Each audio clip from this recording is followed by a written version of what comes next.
pasado, en noviembre, el Congreso de la República vaca a Martín Vizcarra por dichos y por versiones sobre temas de corrupción. Entonces el Congreso de la República lo vaca. Se arma toda una trifulca, salimos a las calles a protestar, y entonces, ¿por qué? Merino, quien asume, señalamos que no lo representaba y era el resultado de un Congreso corrupto, de un Congreso que cada vez va subiendo en sus índices de impopularidad, de desprestigio, y impusieron a Merino, que era una suerte de continuar beneficiando a la clase corrupta en el país. Eso llevó a que se eligiera el Congreso de la República, eligiera un nuevo presidente del Congreso, eligen a Francisco Sagasti, Sagasti es quien asume como presidente interino y de emergencia. Se convocó a las elecciones para abril de este año. Las elecciones de abril dieron como resultado que nadie ganaba y teníamos un balotaje, una segunda vuelta. El resultado fue la gran sorpresa, sobre todo para la derecha, Pedro Castillo, el profesor Pedro Castillo y Keiko Fujimori. El resultado de la segunda vuelta venía a ser el juego, ¿sí? Un juego medio maquiavélico, planificado de la derecha y de los medios de comunicación. ¿Y por qué señalo esto?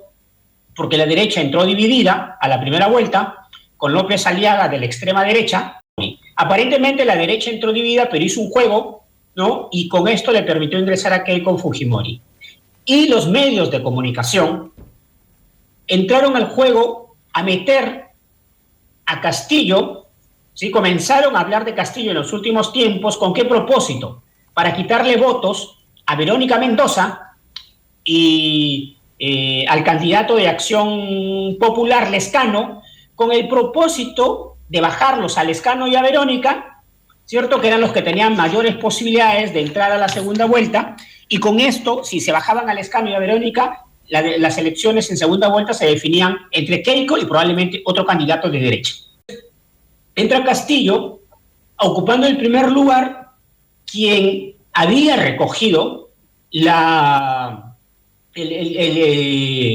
yo creo que había recogido elementos culturales fundamentales del pueblo andino, ¿sí? Del pueblo andino, y no se habían dado cuenta el trabajo que venía haciendo Castillo en las provincias, en el país, y eso le permitió llegar a una segunda vuelta.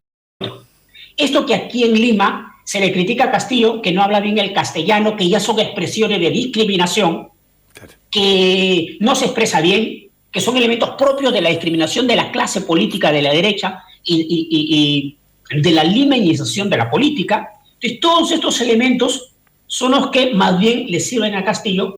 El Castillo es un profesor, él es docente. Está cercano a los 50 años de edad. Él aparece hace 2-3 años atrás, cuando asume la representación del gremio sindical de los docentes, no del SUTE, que es el organismo, el sindicato central del SUTE, sino que más bien otra organización aparece, porque hay fricciones ahí y se abre una grieta, si quiere decir, y Castillo, digamos, levanta estas banderas del SUTE frente a un proceso de evaluación docente, a los que los consideraban discriminatorio, no justo. Entonces ahí aparece Castillo defendiendo los derechos de los docentes. Previamente Castillo había tenido participación política, no trascendente, porque fue candidato a alcaldía en la zona donde él viene por el partido Perú Posible, que fue el que lo llevó al triunfo a Toledo en aquel entonces. Ese es el proceso, ¿no? Que creo que es lo que yo veo en Castillo, un país muy fraccionado, un país muy dividido, porque tendría cerca de 100 congresistas de oposición. Aquí se sumaría los de Castillo, los de Juntos por el Perú, que son 5, y probablemente algún sector del Partido Morado. Estamos hablando que se podría llegar a unos 40, 45 congresistas a lo mucho, y al otro lado podríamos tener entre 85 a 95, que se podrían construir en la nueva versión de los nuevos obstruccionistas de la clase política, emulando lo que pasó en este periodo congresal que está concluyendo con el equipo de Keiko Fujimori. Si ya no serían solamente los 70 de Keiko Fujimori, sino que tendría que ser toda la derecha, como le han denominado aquí, la derecha bruta y achorada, pero no solamente la derecha bruta y achorada, sino la derecha corrupta y mercenaria, que es la que pretende seguir teniendo el control y seguir tomando las decisiones por todos los peruanos en el país.